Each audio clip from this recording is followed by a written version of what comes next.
Welcome back, everybody. Selamat datang kembali di Studi Netralitas. Saya Pascal Lotas, dan hari ini saya kembali ditemani Larry Johnson, mantan analis CIA. Larry, selamat datang kembali. Larry, welcome back. Hej, terima kasih så länge med. This denari film week sprocket, kredisenain, på. No, you're doing fantastic work. And Tidak, kamu melakukan pekerjaan yang luar biasa, dan wawasan yang kami dapatkan darimu benar-benar luar biasa. Jadi di sini di Jepang sekarang Jumat pagi, sementara di Florida sana Kamis malam untukmu. Apa kabarnya? Kita berbicara terakhir kali tepat seminggu yang lalu. Menurutmu, apa yang telah kita pelajari dalam perang melawan Iran setelah 1 minggu?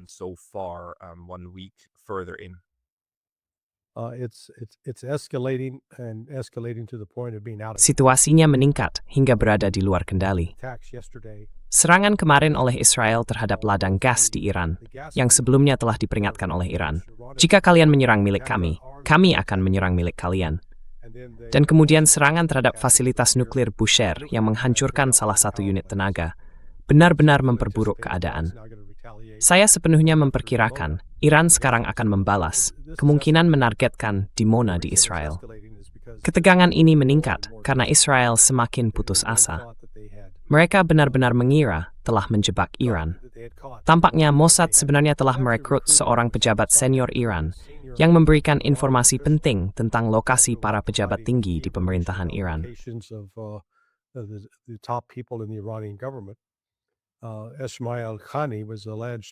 Dan Ismail Qaani diduga merupakan agen Mossad. Dan, seperti yang diketahui, membantu pihak Israel menargetkan banyak rekan-rekannya. Ia ditahan. Saya tidak tahu apakah ia bunuh diri atau dieksekusi, tetapi ia sudah tidak lagi terlibat.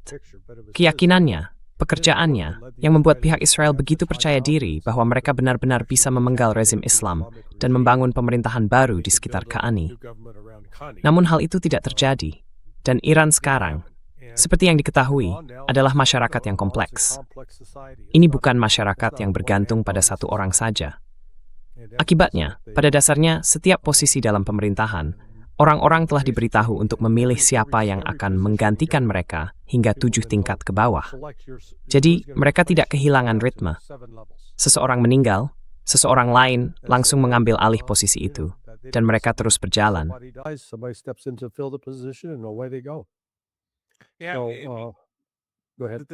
Silakan. Ketahanan sistem itu sendiri kini sudah terbukti, bukan?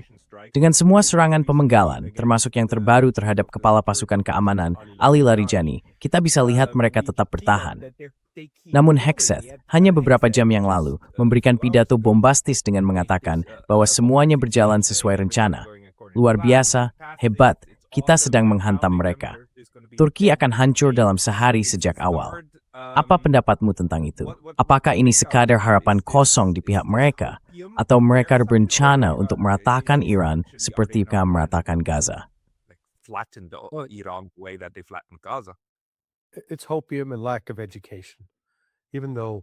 Itu hanyalah harapan kosong dan kurangnya pendidikan. Meskipun Hegseth bersekolah di Princeton, yang merupakan universitas sangat bergengsi, salah satu dari Ivy League, jelas, dia mungkin menghabiskan lebih banyak waktu bermain olahraga daripada membaca buku.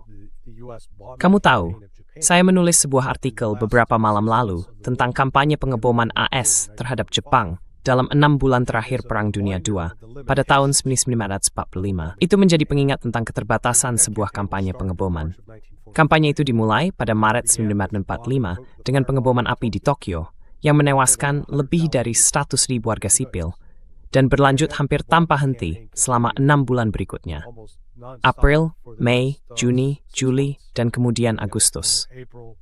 Sekarang, kamu belum, saya rasa, biar saya tanya, ketika kamu masih di sekolah menengah dan pertama kali belajar tentang pengeboman Hiroshima dan Nagasaki, apakah guitsudimu sana penjatuhan bom AS, ibu lemendis rawe sebetul pengakian dua dengan Jepang? The U.S. dropping the bomb is what brought the end of World War II with Japan. No. The thing is Tidak. Masalahnya adalah, bom atom selalu dipresentasikan sebagai bagian yang tak terpisahkan dari bagaimana perang berakhir, atau apa yang terjadi menjelang akhir perang. Namun, implikasinya selalu bahwa bomlah penyebabnya. Penelitian saya sendiri, ya saya cukup yakin bahwa yang menentukan adalah masuknya Rusia ke dalam perang, yang terjadi pada hari yang sama dengan dijatuhkannya bom atom kedua di Nagasaki pada 9 Agustus. Itulah yang sebenarnya mengubah cara berpikir di bunker-bunker Tokyo di antara para militeris, mereka yang ingin mempertahankan Jepang. Karena selalu ada faksi yang ingin mengorbankan 100 juta martir. Benar kan? Jepang hanya memiliki 60 juta penduduk saat itu, tetapi mereka menambahkan 40 juta dari Korea dan berkata, kita semua akan mati. Namun, hal itulah yang kemudian mengubah perhitungan di bunker dan mengarah pada penyerahan diri yang, menurut saya, tingpresil kubrosono. Ya, maksud saya di situ adalah kamu benar.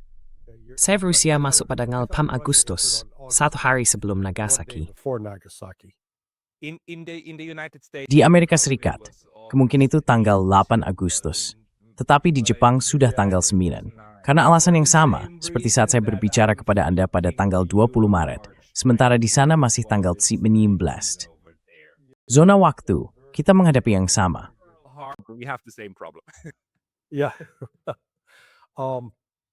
Ya, jadi di Amerika Serikat kita diajarkan, atau lebih tepatnya dicuci otak, bahwa menjatuhkan bom itulah yang membuat semuanya berakhir.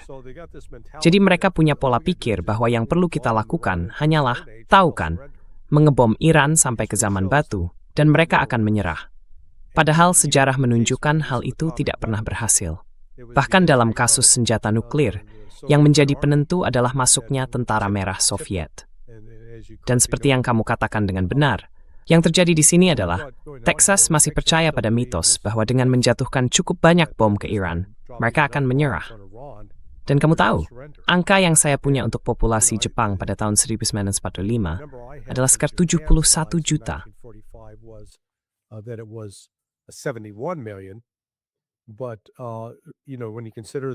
Tapi kamu tahu, kalau dipikir-pikir, Iran saat ini memiliki sekitar 91 atau 92 juta penduduk.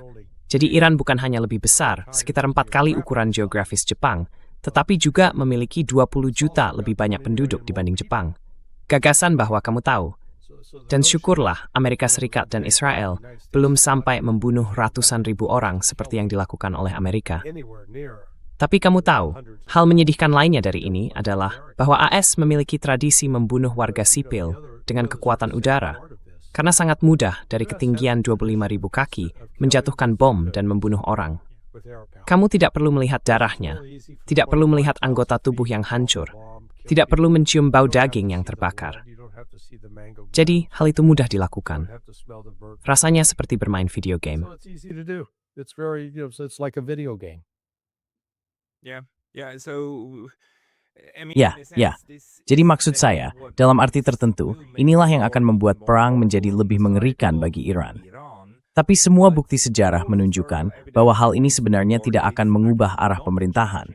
Maksud saya, dibutuhkan perubahan strategi, bukan sesuatu yang akan membuat Iran mustahil untuk menang. Tapi secara strategis, saat ini mereka memang unggul, karena Amerika Serikat juga sedang terpukul cukup parah, bukan begitu?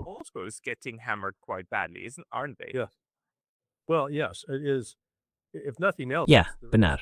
Jika tidak ada hal lain, setidaknya ada kerusakan reputasi, karena mitos tentang Amerika Serikat sebagai musuh yang tak terkalahkan sedang dimanfaatkan.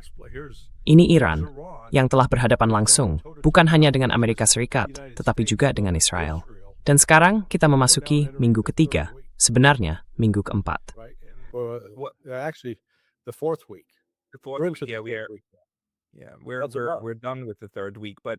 Kita sudah menyelesaikan minggu ketiga, atau akan memasukinya sehari lagi. Tapi bagaimana pendapatmu tentang cuitan kemarin di Truth Social oleh Donald Trump, di mana dia sebenarnya mengatakan bahwa mereka tidak akan lagi mengizinkan Israel membom ladang minyak Iran, karena mereka melakukannya kemarin. Dan kemudian Iran, seperti yang bisa diduga, membalas lagi dengan menyerang ladang minyak di Qatar. Qatar sudah mengonfirmasi kerusakan sekitar 5 miliar dolar dan akan memakan waktu antara 2 hingga 5 tahun untuk membangun kembali. Jadi, lebih dari sekadar kerugian uang, kerugian waktu inilah yang akan membatasi aliran minyak. Dan Trump tampaknya mengatakan tidak, ini bukan yang dimaksudkan untuk terjadi. dan untuk pertama kalinya semacam memberikan sinyal deeskalasi. Dan Israel benar-benar mengonfirmasi hal itu tadi malam dengan mengatakan bahwa mereka menunda serangan terhadap ladang minyak tersebut. Holding off with strikes on the oil fields. Well, the fact of the matter is, Yah, faktanya adalah, dari orang-orang yang saya kenal, Amerika Serikat sudah diberi pengarahan sepenuhnya. Mereka tahu persis apa yang akan dilakukan Israel dan tidak menghentikannya. Jadi kamu tahu, Trump bisa pura-pura tidak tahu dan menggunakannya sebagai taktik negosiasi. Tapi faktanya, Amerika Serikat yang melakukannya. but the fact of the matter is, the United States did it. Yeah, I mean it's again one of these moments like Ya, maksud saya, ini lagi-lagi salah satu momen seperti drone Ukraina yang terbang ke rumah Vladimir Putin. Lalu Donald Trump berkata, "Apa? Tidak, itu tidak mungkin. Saya benar-benar terkejut." Itu semacam penyangkalan yang masuk akal, bukan? Tapi itu tidak mengubah fakta Iran membalas dan langsung menghancurkan infrastruktur minyak. Dan tampaknya hal ini benar-benar membuat AS ketakutan, bukan begitu? Well, yeah, and this notion again that Trump has Ya, benar. Dan gagasan yang kembali didorong oleh Trump ini, bahwa Iran benar-benar kalah, 100% dikalahkan, bahwa kita telah melenyapkan angkatan udaranya. Ya, mereka memang tidak pernah memiliki angkatan udara yang besar sejak awal. Itu bukan bagian utama dari strategi pertahanan mereka. Kita telah melenyapkan angkatan laut mereka. Lagi-lagi, angkatan laut Iran bukanlah, kamu tahu, angkatan laut samudra lepas. Mereka memang tidak berusaha menjadi seperti itu. Kekuatan angkatan laut sejati dirancang untuk memproyeksikan kekuatan di seluruh dunia. Atau setidaknya dulu begitu. Dan sekarang kita kembali menghadapi model itu lagi, yang sebenarnya sudah tidak relevan di dunia modern. Dulu, ketika satu gugus tempur kapal induk mendekati pantaimu, orang akan berkata, "Ya Tuhan, apa yang akan kita lakukan?"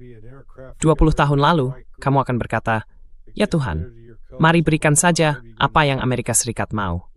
Kita tidak mau ambil risiko diserang. Sekarang justru Amerika Serikat yang berkata, "Jangan dekati kami, apakah kita sudah berada di luar jangkauan rudal jelajah dan rudal balistik mereka, dan sebagainya." Jadi maksud saya, ini benar-benar perubahan besar, dan juga dengan drone mereka. So I mean, it's been and the drones. Hey, very brief intermission because I was recently banned. Hei, jeda singkat dulu karena saya baru saja diblokir dari YouTube. Dan meskipun saya sudah kembali, hal ini bisa terjadi lagi kapan saja. Jadi mohon pertimbangkan untuk berlangganan tidak hanya di sini, tetapi juga di daftar surel saya di Substack. Alamatnya pascalotas.substack.com. Tautannya akan ada di deskripsi di bawah. Sekarang kembali ke video. Ada berita sekitar 5 atau 6 hari yang lalu, atau mungkin sudah seminggu, bahwa terjadi kebakaran di kapal induk Gerald Ford dan kata berasal dari Kuchichi. Apakah kamu percaya itu? Atau kamu pikir orang Iran itu menyerangnya? Do you believe that, or do you think that the Iranians managed to strike it? I think the Iranians managed to strike it. Saya pikir orang-orang Iran berhasil menyerangnya. Andrei Martyanov. Saya tidak tahu apakah kamu tahu siapa dia. Jadi Andrei, di kanalnya, baru-baru ini mengunggah sebuah video. Dia sedang membahas, saya lupa kapal yang mana, tapi itu kapal AS lain yang, dalam pertempuran sebelumnya, mungkin di Vietnam, mungkin di Korea, pernah terkena rudal. Kapal itu terbakar selama 19 jam sebelum api berhasil dipadamkan. Jadi dia bilang, 30 jam hanya karena kebakaran di ruang cuci. Kamu mau bilang ada serabut kain yang terbakar dan butuh 30 jam untuk memadamkannya? Saya rasa ada sesuatu yang lain terjadi. Saya tidak tahu pasti apa, tapi waktu yang dibutuhkan untuk memadamkan api itu hampir 2 kali lebih lama dibandingkan waktu yang dibutuhkan untuk memadamkan api di kapal yang rusak akibat pertempuran. As it took to put out a fire on a ship that was damaged in combat. So, of course, the position of the Jadi, tentu saja, posisi pasukan AS di laut merupakan rahasia yang dijaga ketat, atau setidaknya tidak mudah untuk diketahui. Tapi apakah kita tahu di mana kelompok tempur ini berada saat ini, dan apa yang mereka lakukan sekarang?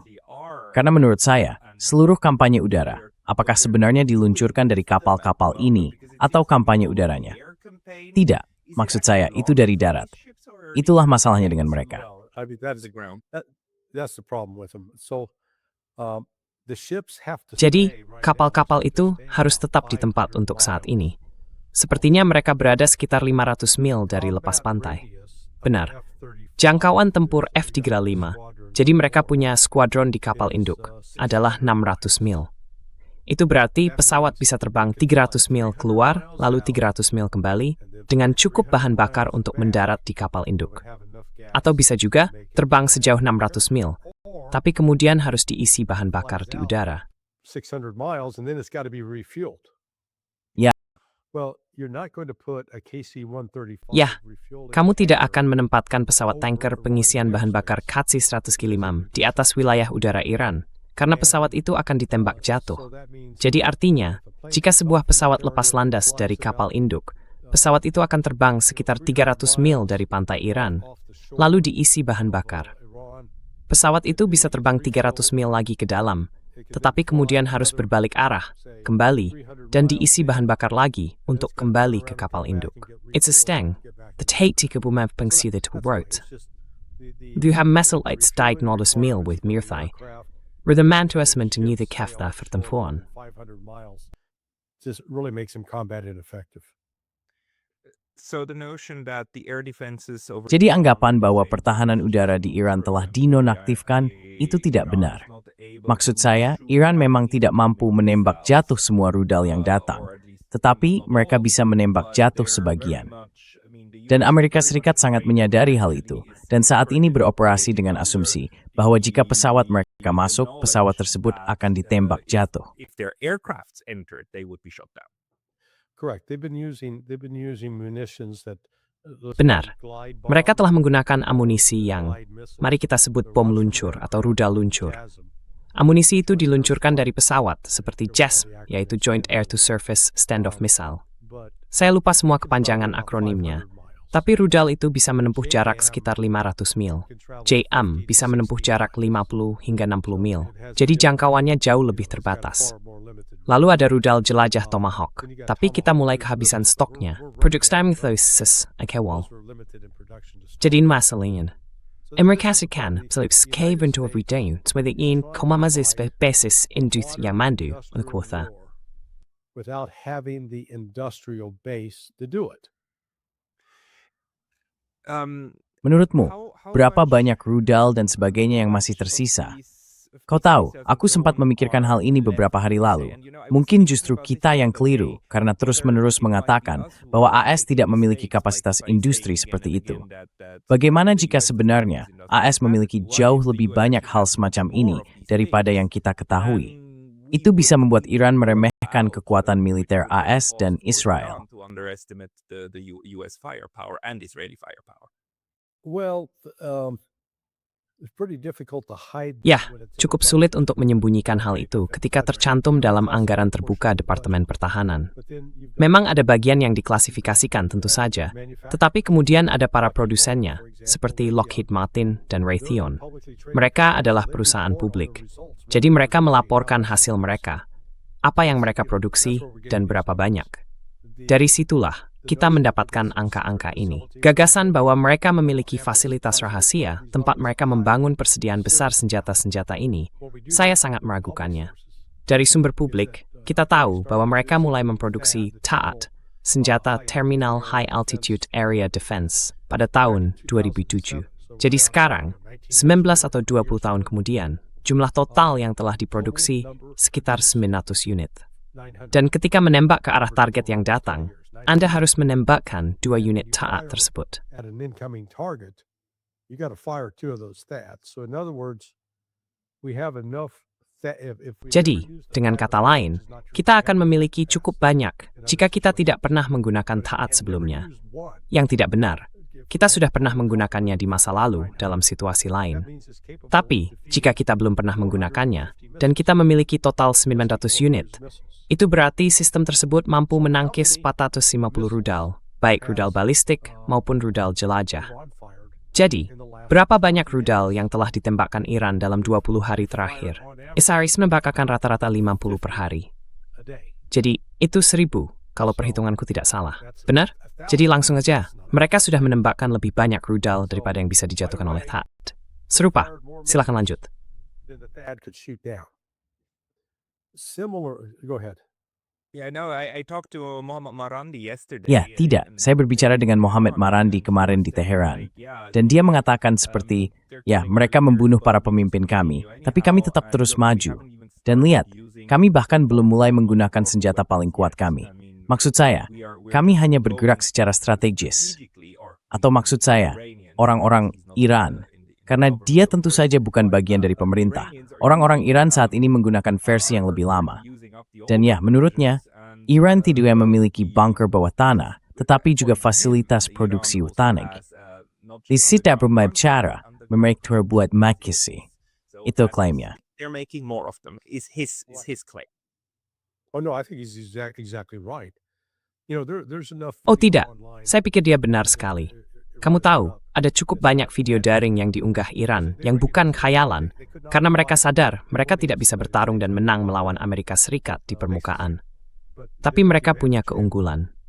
Dan saya tahu pasti, karena 20 tahun lalu, ketika saya masih mendukung militer AS, saya terlibat langsung dalam merancang sebuah latihan yang meneliti cara menyerang fasilitas bawah tanah Iran.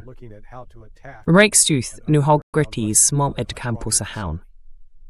So they've been doing this for 20 years plus. Itu sangat sejalan dengan apa yang dikatakan Marandi, karena dia mengatakan bahwa mereka mulai bersiap untuk perang dengan Amerika Serikat pada dasarnya sejak tahun 1990-an, dan kemudian menghabiskan 30 tahun terakhir mempelajari taktik militer AS, karena AS tentu saja menyerang semua pihak di sekitar mereka di kedua sisi, dari Afghanistan hingga Irak hingga Suriah. Jadi mereka punya banyak waktu untuk mempelajari taktik militer AS. Jadi menurutmu, apa skenario yang paling mungkin sekarang ketika perang ini tampaknya semakin meningkat?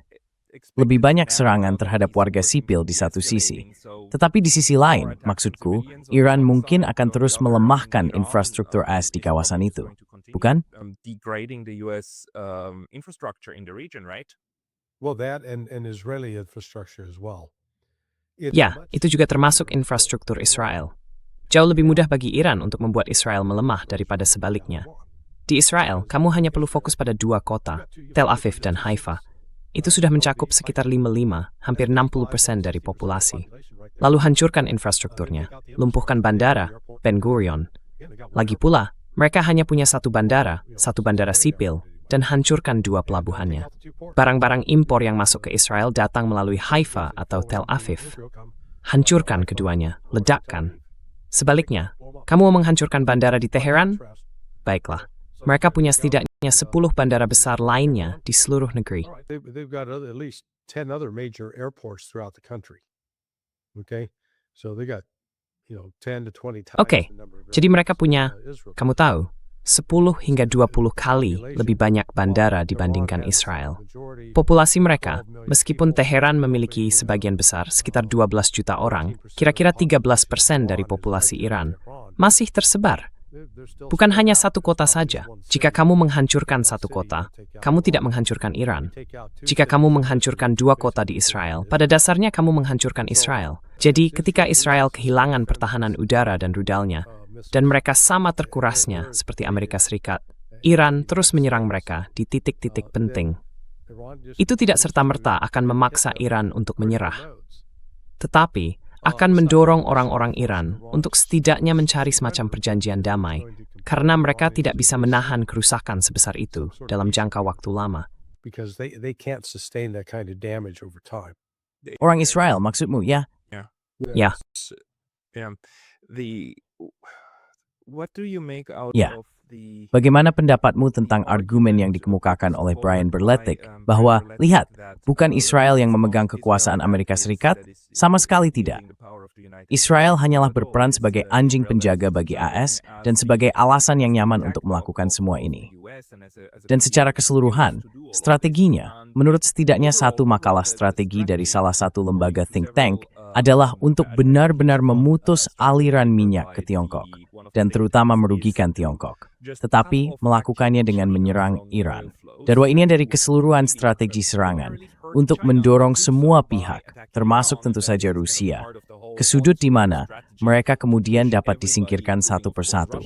ketiganya, sedikit demi sedikit.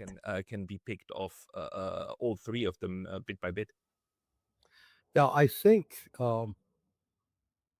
I know that Sekarang saya pikir, saya tahu itu adalah analisis di Barat. Dan saya rasa Barat sangat melebih-lebihkan ketergantungan Tiongkok pada minyak asing.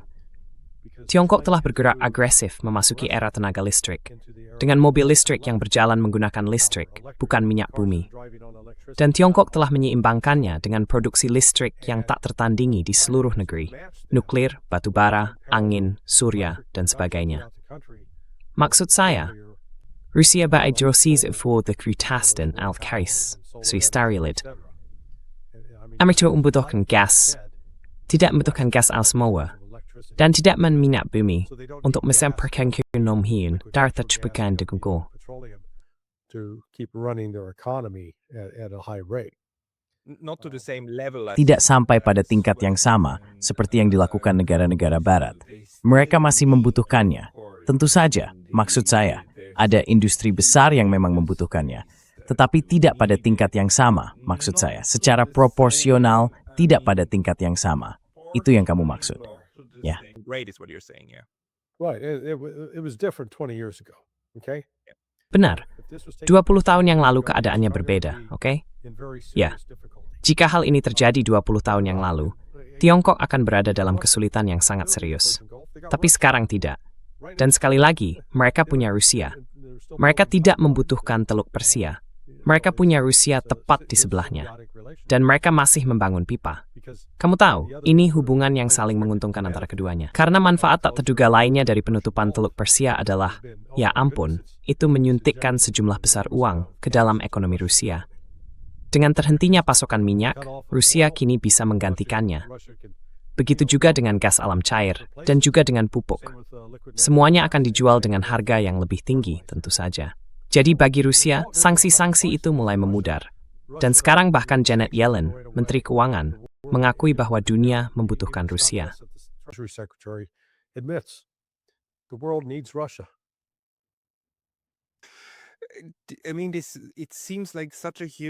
Maksud saya, ini tampak di kesalahan strategis yang begitu besar, hingga sulit bagi saya untuk memahaminya. Tapi menurutmu, apakah sekarang kita harus menganggap bahwa pasokan minyak dan gas dari Timur Tengah atau Asia Barat, pasokan energi dari seluruh wilayah itu, pada dasarnya sudah terlepas dari jaringan global? Atau menurutmu kita masih berada pada tahap di mana AS ingin pasokan itu kembali, termasuk dari Iran dan negara-negara lainnya juga?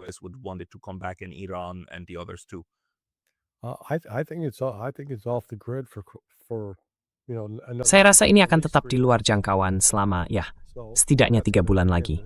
Benar. Dan itu akan, sekali lagi, seiring dampaknya terasa dan mulai menyebar ke seluruh sistem, masih ada investor Barat yang menutup mata dan telinga mereka. Mereka tidak mau mempercayainya. Mereka berpikir, oh ya, sebentar lagi listrik akan kembali, sebentar lagi. Tapi kenyataannya tidak. Iran memiliki, mereka memiliki kendali penuh atas dalam arti tertentu. Mereka sekarang memiliki kendali atas ekonomi global. Mereka bisa berargumen, kami bukan satu-satunya yang akan menderita akibat sanksi. Kalian semua juga akan menderita bersama kami sampai sanksi terhadap kami dicabut. The rest of you are going to suffer with us until such time as the sanctions against us are lifted. Right. So it seems to Benar. me that Jadi menurut saya, untuk pertama kalinya setelah sekian lama, ada sebuah negara di kawasan itu yang benar-benar memiliki kemampuan untuk menghukum ekonomi Barat secara serius atas apa yang mereka lakukan. Maksud saya, Iran sedang berusaha menyingkirkan gagasan tentang impunitas. Apapun yang kita lakukan terhadap pihak lain, mereka tidak bisa membalasnya kepada kita. Jadi mereka semacam memaksa terciptanya medan yang setara. Menurutmu, apakah itu akan menjadi strategi mereka untuk menuju negosiasi pada suatu titik nanti untuk meredakan situasi ini dengan cara yang tidak membuat semua pihak di kawasan itu hancur total? Karena kehancuran bersama yang saling dijamin jelas bukan tujuannya, bukan? Right. No, I think Trump's Tidak. Saya pikir jalan keluar Trump pada dasarnya akan berupa menghidupkan kembali JCPOA. Maksud saya, dia tidak akan menyebutnya JCPOA, tapi isinya akan sama. Sanksi ekonomi terhadap Iran akan dicabut, namun akan ada klausul baru, tidak ada lagi kehadiran militer AS di kawasan tersebut. Dan sebagai gantinya, mereka akan mengizinkan inspeksi penuh terhadap fasilitas nuklir mereka. Jadi saya bisa membayangkan Trump memutarbalikkan ini sebagai, wah, kita berhasil mencuri kemenangan barisan, States. We had just achieved the greatest victory. Iran's surrendering, but they're surrendering because Tapi mereka menyerah karena, tahu tidak, mereka akan mengizinkan kita melakukan inspeksi penuh, sehingga kita bisa menjamin mereka tidak akan pernah memiliki bom nuklir. Dan karena itu, kita tidak perlu mempertahankan pasukan kita di Timur Tengah. Kita bisa memulangkan mereka. Kita akan menghemat uang. Jadi kita akan menarik pasukan kita, karena kita telah menang. Menang 100%. Kita tidak membutuhkan mereka lagi. Dan kemudian kita mencabut sanksi terhadap Iran dicabut, karena Iran telah setuju untuk tidak memiliki senjata nuklir. Kita sudah mendapat jaminan itu. Syukurlah, Amerika, kita menang. Aku bisa membayangkan itu. Tapi kenyataannya bukan begitu. Kenyataannya, Iran yang menang. the reality of the story is Iran won. Yeah. No, the Ya, tidak. Cara paling realistis untuk mengakhiri perang adalah jika kedua belah pihak bisa meyakinkan diri bahwa mereka telah memberi pihak lain jalan keluar dan bahwa mereka menang, bukan?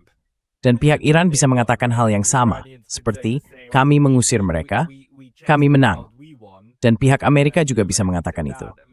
Maksud saya, itu sebenarnya akan menjadi jalan ke depan yang realistis. Tapi satu hal lagi, saya hanya bertanya-tanya, apakah akan ada titik jenuh di mana monarki Teluk mungkin benar-benar berkata, Amerika, kami dengan ini membatalkan perjanjian pangkalan kami dengan kalian, dan memberi sinyal kepada Iran bahwa mulai sekarang mereka akan bersikap netral.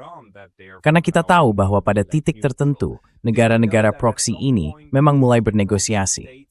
Kita tahu itu dari Perang Vietnam. Diem, Presiden Vietnam Selatan, sebenarnya dibunuh karena negosiasi rahasianya dengan pihak utara, dengan persetujuan diam-diam dari JFK. Tapi kita tahu mereka sedang berusaha memulai sesuatu. Menurutmu, apakah negara-negara Teluk, para proksi itu, pada suatu saat mungkin akan mencoba melakukan hal yang sama? might at some point try to do that. I think the biggest one to be concerned about is Saudi Arabia. Menurut saya, yang paling perlu dikhawatirkan adalah Arab Saudi. Uni Emirat Arab, mereka sudah selesai. Mereka habis. Mereka tidak akan relevan lagi. Saat ini 83% dari ekonomi mereka terhenti. Maksud saya, minyak menyumbang sekitar 25%, dan sektor jasa mereka mencapai hingga 58%. Ya, jadi tidak ada cara bagi mereka untuk mempertahankan itu. Saya jelaskan sedikit tentang sektor jasa mereka. Skim som består have potential dalam beli brist, as bersubito regionen grosses den Iran. Nah, itu sekarang itu kicks, itu sigkait. Well, that's at a stop right now, so that's not happening. Heavyweight aces. No? Yeah, UAE, the financial and insurance services. Ya, layanan keuangan dan asuransi, mereka, kamu tahu, telah tumbuh hingga sekitar 9% dalam beberapa tahun terakhir. Itu mencakup perbankan, fintech, asuransi, manajemen kekayaan. Sekali lagi, mereka sedang mandek. Mereka tidak mendapatkan klien baru, dan para orang kaya sedang kabur dari sana. Aktivitas real estate, jual beli properti komersial dan kondominium dan sebagainya, lagi-lagi sedang menurun. Orang-orang tidak mungkin membeli properti di Dubai. Astaga, itu seperti mencoba membeli properti tepi pantai di pulau yang penuh penyakit kusta. Lalu sektor pariwisata dan perhotelan. Then tourism and hospitality. Hello, tourists are not flocking. Halo, para turis tidak berbondong-bondong untuk masuk ke Dubai atau Abu Dhabi, mereka justru berbondong-bondong untuk keluar, ya. Dan kemudian, transportasi, penyimpanan, dan logistik. Kamu punya salah satu zona perdagangan bebas terbesar di Jabal Ali. Nah, mereka tidak menjalankan bisnis apapun, karena memiliki zona perdagangan bebas, berarti kapal-kapal datang, menurunkan barang, lalu berlayar lagi dengan barang yang dimuat di atas kapal. Itu tidak terjadi. Jadi, apa yang kamu lakukan dengan sebuah EU debat sebagai persen pada minyak khas di jasa, tidak bisa menyukan kimia. Negeri itu akan kolaps. Bukan tebakan, itu yuelik angka ansar. Basic numbers problem. I mean, that's why how for them the Gulf. Maksud saya, itulah sebabnya bagi mereka, negara-negara Teluk, mereka harus segera mengakhiri ini secepat mungkin, tepat karena alasan itu. Dan, kamu tahu, perang itu seperti corona. Pada titik tertentu, perang akan berakhir dan keadaan bisa pulih kembali. Bedanya, selama corona, kita tidak mengalami kerusakan pada infrastruktur fisik. Di sini ada kerusakan pada infrastruktur fisik, tapi apapun bisa dibangun kembali. Mereka hanya perlu mengakhiri ini secepat mungkin. Atau bahkan jika konflik struktural secara keseluruhan tidak berakhir, mereka perlu mencari cara untuk menarik diri dari persamaan, keluar dari garis serangan. Jadi itulah mengapa saya bertanya-tanya, apakah pada suatu saat mereka akan mencoba menegosiasikan bagian itu dengan pihak Iran untuk mengatakan sesuatu seperti, lihat, mulai sekarang kami tidak akan menampung AS lagi. Tolong berhenti menembaki kami.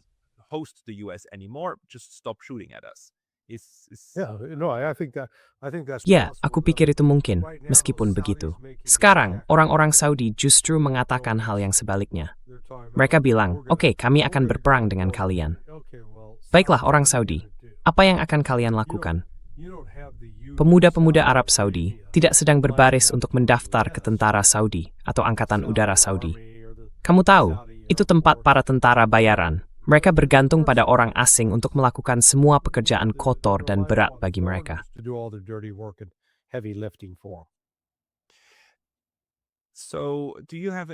Jadi apakah kamu punya sumber yang memberitahumu sesuatu tentang pendekatan Rusia terhadap hal ini atau pendekatan Tiongkok?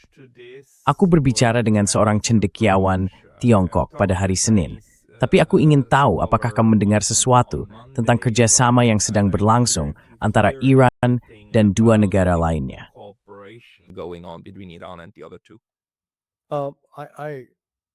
I have not heard anything specific.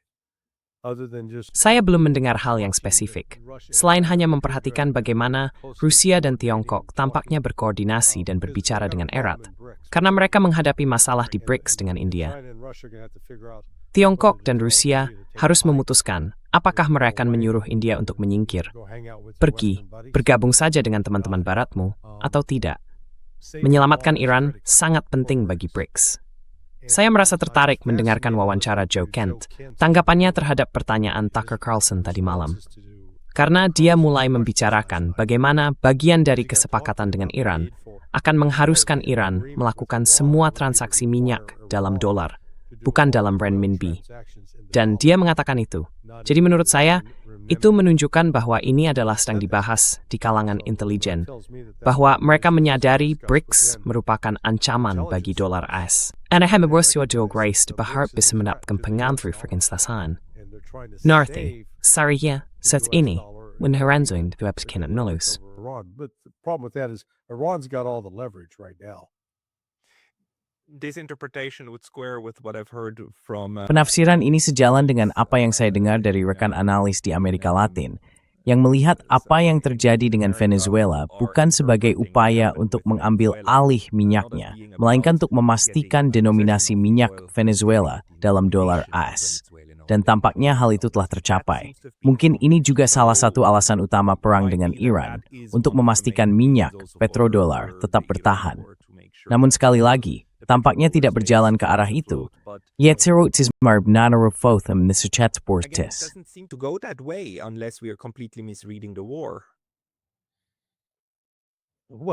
Ya, Venezuela kasus khusus, karena Venezuela merupakan pekerjaan dari dalam.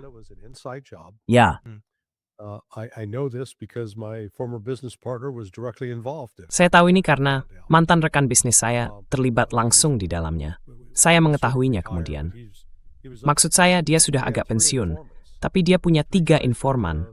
3 orang yang sebelumnya adalah informan DEA, yang berada tepat di tengah-tengah tim keamanan Maduro. Dan ketiga orang itu pada dasarnya mematikan semua sistem keamanan, semua perlawanan militer yang bisa saja digunakan melawan Amerika Serikat. Semua itu dilakukan demi teman-teman simbolis of this. Misalnya change oleh Donald Trump. Ya. They got stiffed by Donald Trump. Aku pernah mendengar satu hipotesis yang orang itu bilang tidak bisa ia buktikan, tapi bahkan Maduro pun terlibat di dalamnya, dan bahwa penyingkirannya adalah bagian dari keseluruhan kesepakatan itu. Dan peti-peti mati itu sebenarnya kosong, sekitar 100 buah. Menurutmu, ada benarnya nggak itu?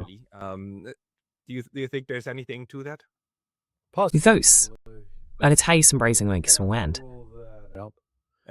Dan itulah sisrefka memang gwal bersama Strenzi. Kamu lawer, aktas the ipensks menutum with. Arrive the letit in bail. Far from you. Well, yeah, you know what was. Ya, benar. Kamu tahu yang aneh itu semua fotonya. Coba lihat lagi semua foto berbeda yang disebarkan. Dia ada di sebuah peragaan busana di Paris. Demi Tuhan. Dia muncul dengan pakaian berbeda setiap 10 menit. Dan siya benar-benar siap. Spots das pek, semuanya pekip. Just pun dikenakan. Siap tuh diculik tenat tilam. Mas, everything nakin piyama house venue. Pajamas and so on. Yeah, so, but, Ya, tapi Trump dalam pikirannya sendiri menciptakan fantasi bahwa ia mengira Iran akan sama. Dan sebagian alasan mengapa mereka mungkin mempercayainya adalah karena tampaknya Jenderal IRGC ini, Kepala IRGC, Jenderal Ismail Qaani, di Eja QANI, sebenarnya adalah aset Mossad dan telah digunakan untuk mengidentifikasi lokasi pertemuan. Di mana Soleimani akan berada saat Soleimani dibunuh, di mana Nasrallah berada saat Nasrallah dibunuh, di mana para pejabat lain yang dibunuh pada Juni lalu berada, dan hal yang sama terjadi di sini pada 28 April. Ia akan hadir di pertemuan itu lalu berkata, "Oh, saya harus pergi, ada janji lain," dan ia akan keluar 8 hingga 10 menit sebelum rudal menghantam. Jadi mungkin Trump mengandalkan seseorang seperti Qaani, seseorang yang bisa diajak berurusan oleh Amerika Serikat, bisa dikendalikan, dan berpikir hal itu akan mempermudah menggulingkan rezim Iran. Yah, Doing smoke creeks. To overthrow the Iranian regime. Well, that didn't happen. Who do you think is Menurutmu, mainly in siapa yang charge bertanggung jawab of atas war keseluruhan perang dari US, pihak AS? like, Maksudku, apakah itu jelas Pentagon, atau ada keterlibatan besar CIA dalam perencanaan keseluruhan hal tersebut? the entire planning of the thing? No, rarely. Tidak, jarang sekali saya melihat CIA iksa dalam merencanakan operasi militer apapun. Karena kamu tahu, sejujurnya, Departemen Pertahanan punya versi CIA-nya sendiri. Ya, Frankly, the Department of Defense has its own version of the CIA. Benar. What do they need the CIA for? Un masalah dengan CIA, itu anda sukai singan. CIA itu suatu militer. Kami sesuai semuanya, kami itu CIA. Military, we Ban. do it all on our own. We don't need the CIA. Right. Okay, so this is pure Baik. Pentagon. Oke, jadi ini sepenuhnya urusan yang dijalankan oleh Pentagon. Dan sekarang kita melihat bahwa Pascal Lotas sedang membicarakan kemen tambahan 200 miliar dolar AS yang mungkin harus dialokasikan. Itu di luar 1, triliun yang sudah diproyeksikan untuk anggaran militer. Ini tidak akan bisa tetap populer terlalu lama. Atau menurutmu, Kongres benar-benar akan melakukannya dalam konfigurasi seperti ini dan under this configuration and Well, the cynical view is Congress is. Nah, pandangan sinisnya adalah bahwa Kongres itu sekelompok pelacur. Mereka diminta untuk bertindak. Jadi mereka keluarkan uang dan menyelesaikan pekerjaannya. get the job done. Ya, jadi sekali lagi, ini menimbulkan pertanyaan. Kalau kita menang besar, kenapa butuh tambahan 200 miliar dolar lagi? Maksud saya, kalian sudah menang kan? Why kan. do you need another 200 billion? I mean, you've won, right? Yeah, and it begs the question. ya, dan itu menimbulkan pertanyaan. Apakah menambah lebih banyak uang untuk masalah itu benar-benar akan menyelesaikannya? Maksud saya, kalau tidak, maka kamu bisa saja menggelontorkan 2 triliun untuk itu. Tetap saja tidak akan ada bedanya kan, kalau kamu tidak bisa memproduksi barang yang kamu butuhkan. Jadi kurasa itulah pertanyaan sebenarnya di balik semuanya. The real question in the background. Yeah, and that's, you know. Ya, dan itu, kamu tahu, pada akhirnya akan lebih menjadi perang ekonomi daripada bagian pertempurannya sendiri, menurut saya. Amerika Serikat akan kehabisan target untuk diserang, dan Iran belajar dari setiap serangan tentang apa yang harus dan tidak harus dilakukan. Israel, sekali lagi, akan menjadi pihak yang paling menderita akibat kerusakan, semata-mata karena ukurannya. Negara itu kecil.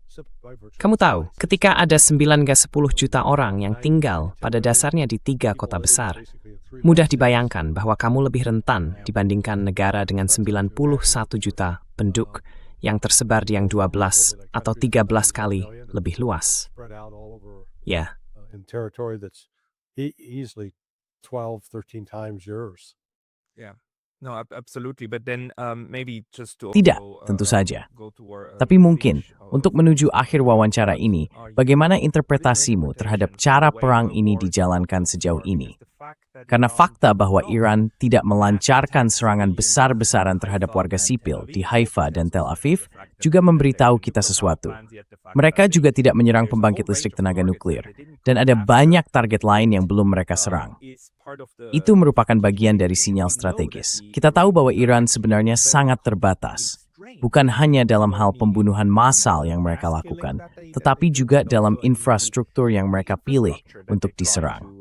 Jadi bagaimana kamu menafsirkan negosiasi rudal yang sedang kita lihat ini? Well, the missile negotiation that we're seeing. Well, this goes into the fundamental Nah, misunderstanding. Ini berkaitan dengan kesalahpahaman mendasar yang dimiliki Barat tentang Iran. Dan hal itu dimulai, mari kita kembali ke awal Perang Irak-Iran pada September 1980. Perang itu dimulai dengan dorongan dari Amerika Serikat. Tidak pernah ada dokumen resmi yang membuktikan hal tersebut. Tetapi itu merupakan langkah yang wajar, karena AS berusaha menekan Iran agar membebaskan sandera Amerika. Pemerintahan Reagan memperkuat kebijakan itu dan menyediakan prekursor kimia untuk senjata yang pertama kali digunakan di Iran pada Agustus 1983, lalu digunakan 19 kali lagi setelah itu, hingga Agustus 1998, ketika perdamaian akhirnya dinegosiasikan. August 1983, and used then 19 more times after that until August of 1988, at which time a peace was ultimately negotiated. What's fascinating is during that entire time, Yang menarik adalah bahwa selama seluruh periode itu, ketika Iran diserang dengan senjata kimia, Iran tidak pernah membalas dengan senjata kimia. Mereka tidak memilikinya, dan mereka tidak berusaha mengembangkannya. Hal ini kembali pada konsep haram, dosa. Mereka tidak akan melakukan dosa terhadap Tuhan. Itulah cara mereka memandangnya. Jadi sebenarnya, Iran berperang dengan batasan etika tertentu. Iran fights wars with some ethical limitations. Yep. And some could argue that disadvantage. Dan beberapa orang bisa berpendapat bahwa hal itu merugikan mereka. Namun sekali lagi, saya pikir mereka menunjukkan jati diri mereka dalam situasi itu, dengan tidak sengaja membunuh warga sipil, dan tidak menggunakan senjata yang dapat menyebabkan korban massal tanpa bisa dikendalikan. Without being able to control it. But that's the thing. Tapi, kamu tahu, begitulah masalahnya. Maksud saya pikir orang-orang sebenarnya tahu itu. Para perencana perang di Tel Aviv dan di Pentagon. Mereka menyadarinya, dan mereka memanfaatkan sikap menahan diri Iran untuk keuntungan mereka dengan mengatakan, oke, kita jauh lebih tidak terikat daripada mereka, jadi mari kita serang lebih keras. Tapi Pascal Lotat sebenarnya mengatakan, ini bukan pertarungan yang adil. Kita mengalahkan mereka saat mereka sedang terpuruk. Ya, menurutmu, apa yang sedang coba dilakukan Iran untuk menyeimbangkan batasan yang mereka tetapkan sendiri itu? Ya maksud saya senang mereka miliki. Karena membunuh warga sipil selalu merupakan kejahatan kemanusiaan yang mengerikan. Tapi menurutmu, apa yang sekarang mereka coba capai? What do you think that they're now trying to achieve? Well, I don't think they're going to back away from that. We just saw that with the attack. Ya, saya tidak berpikir mereka akan mundur dari hal itu. Kita baru saja melihat serangan Barat terhadap pabrik desalinasi di Iran, dan Iran tidak membalas dengan cara yang sama terhadap negara-negara Arab Teluk. Karena mereka tahu bahwa jika mereka menghancurkan pabrik desalinasi di negara-negara tersebut, orang-orang akan mati. Mereka tidak memiliki cukup air tawar. Jadi saya pikir, sepanjang semua ini, mereka telah berusaha sangat keras. Iran telah berusaha sangat keras untuk mempertahankan integritas moral mereka dan mematuhi hukum serta prinsip-prinsip Islam. Dan sebenarnya, saya pikir itulah yang akan menjadi kekuatan utama mereka. Itulah alasan mereka akan menang atas Barat dalam kasus ini. Karena saya pikir Barat, khususnya Amerika Serikat, akan kehabisan tenaga. Mereka some situasikan untuk pertahanan perang dengan tempo yang akan ditinggalkan oleh Iran. The war at the temple that Iran's going to dictate. Right. Baik, kalau begitu. Sayangnya, yang bisa kita lakukan hanyalah menunggu dan melihat. Tapi Larry, terima kasih banyak atas semua wawasan ini. Dan jika orang ingin menemukanmu, mereka sebaiknya halaman utamamu, sonar21, sonar21.com. Apakah ada tempat lain yang ingin kamu sarankan untuk dikunjungi? Sonar21.com. Any other place where you would like people to go?